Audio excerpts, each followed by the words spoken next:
Hello, welcome back to Cars at Glasgow. Today you join me here with the BMW i3S down at Arnold Clark Citroen Armadale. In this video today I'm going to give you a tour of the exterior and interior of this car, so stay tuned for this video. So the front of the i3 may look familiar to you. This is because it came out in 2013 and I think now in 2025 it still looks great. They all come with this two-tone paint, so you can change the main colour here. This one's white, but they all come with this black portion here that goes up in the bonnet and the roof.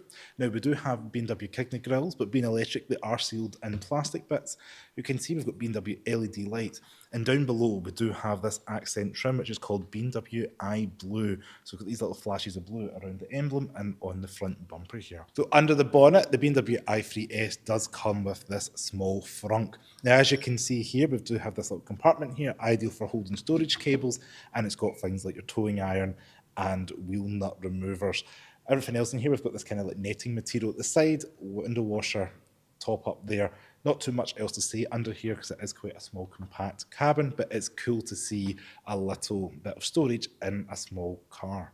So the indicators up front are these horizontal bars. They're quite clear and crisp on the i3S, as you can see these flashing LED bars.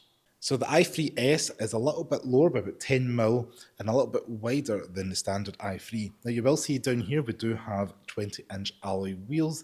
These ones are diamond cut with a two-tone look on them. And yeah, you've got a little black plastic as well on the side.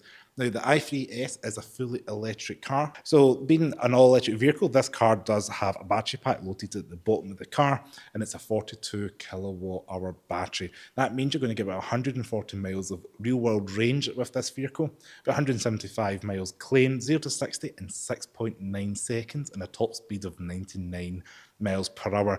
Now you can get from 0 to 100% on a rapid charge in 84 minutes, and it has about 184 brake horsepower and 199 pound-foot of torque. So you may be looking at the design of the car on the side here. This has one obvious door handle, but the i3 actually has rear doors. Now how that happens is you literally pull this door open, and there's a little flap inside here. You pull that back, that lever, that opens out, and it allows a little bit of access into the rear cargo area, and rear passengers can climb in like so. So in the back of the i3, we do have this little toggle here that you're able to pull. You pull that back like so, and then you can pull this and the seats fold relatively flat, as you can see, to help with that 1,100 litre boot space. Now I just wanted to show you that because I thought it was quite a neat little feature in there. And of course we do have the ISOFIX points back here if you're putting kids in the back of this car. Legroom's not too bad, but because of the electric floor, my feet are quite high up, as you can see. You wouldn't want to sit here on a long journey. We do have two seats. In the middle here is the cup holders. There is no armrest and there's nothing behind the seats for little, there's no vents, there's no storage, nothing like that. And if you could imagine doing a school run, you close the door. If you want to get your child out, you have to open the driver door first to then get the rear door to let your rear passenger out on a school run or something like that. Just a little bit of an interesting design quirk BMW had on the i3.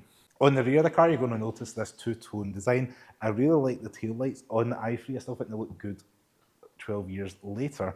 We do have that blue emblem around the BMW Rondelle. And it's worth noting, you can see we've got the lights on at the moment, but when you go ahead and open the boot, the lights switch to down here. Now that's part due with legislation because the lights are on the tailgate and there's nothing visible there.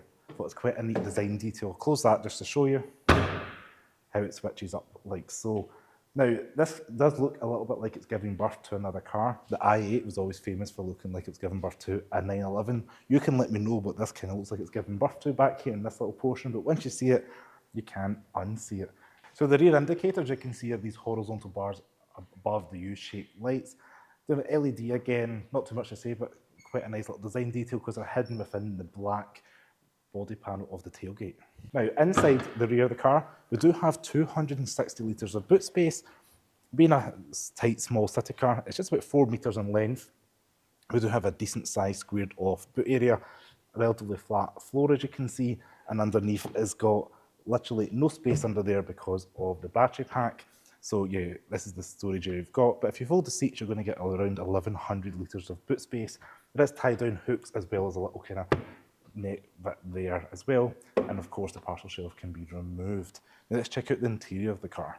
So you join me inside the cockpit of the i3S. So it does have a weird start-stop here up on the column. It is illuminating a bit of an orange colour. Foot in the brake, and that is the car coming to life, beeping ahead as you can hear.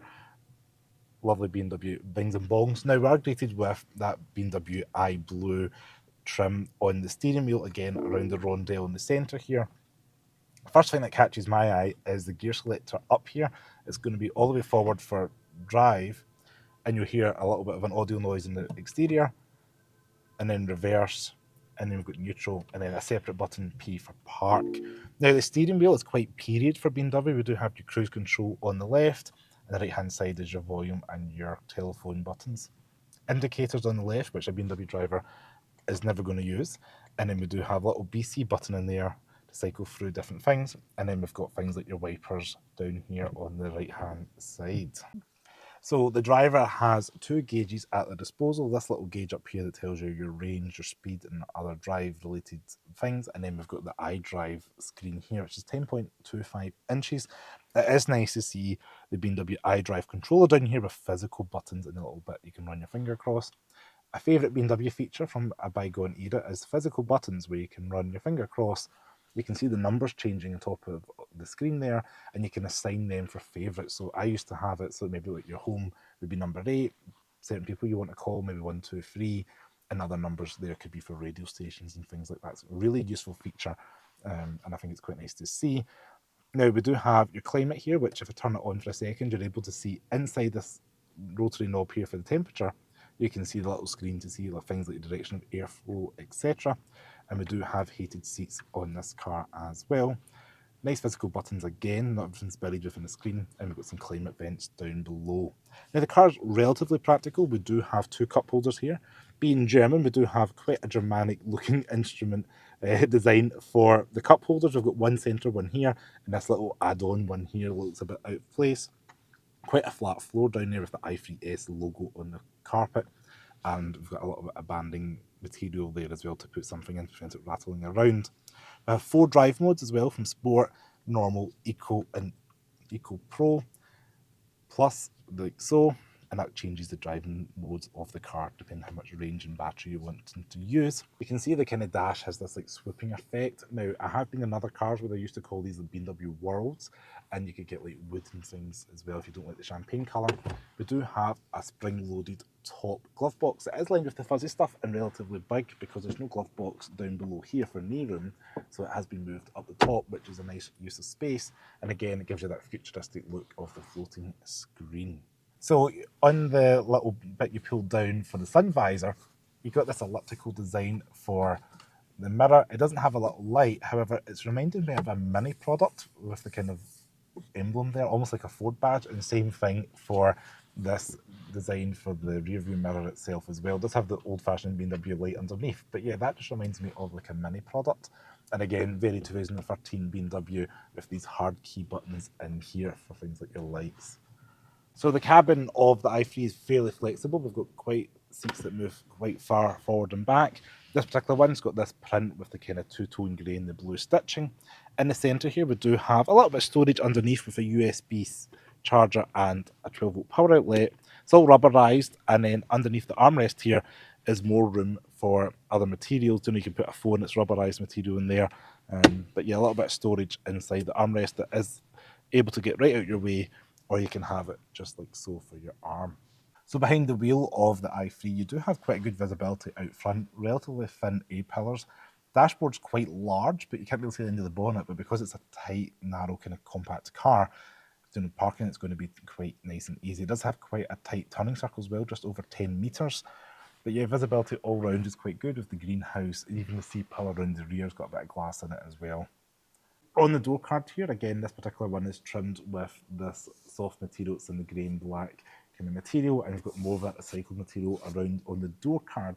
Now, what's quite interesting about this is we've got angled buttons here for the front windows, because only them are electric mirrors, and then door lock. Quite a funky door release. What I don't like so much is the door closing handle. That is where you put your hand to close it. I felt myself was grabbing for something straight like that. So yeah, that was a little bit of an unusual design, but it is soft touch up there. And inside we do have some plastic and then more of that lined material in there. It does feel fairly cheap, but I guess it's all recycled and lightweight materials. And another design element is the carbon core for the car. So similar to a high-end sports car, maybe something like a McLaren, this car does have the carbon core in the middle, and then the body parts are all handed onto it. So that's why it's so strong and rigid, and you're able to have no B-pillar here. So it opens up and you get all this room when you open the doors up. So behind this flap here is where you're going to charge the i3S. As you can see, you've got the lights here that change depending on the state of charging, and you can pull that back there to see for your CCS charging there.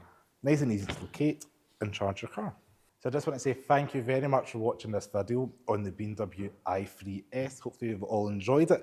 Special thanks to Citroen Armadale, Arnold Clark for allowing me to film their BMW i3S. If you like this video, please give me a thumbs up, subscribe to the channel below, and I'll see you next video. Thanks for watching.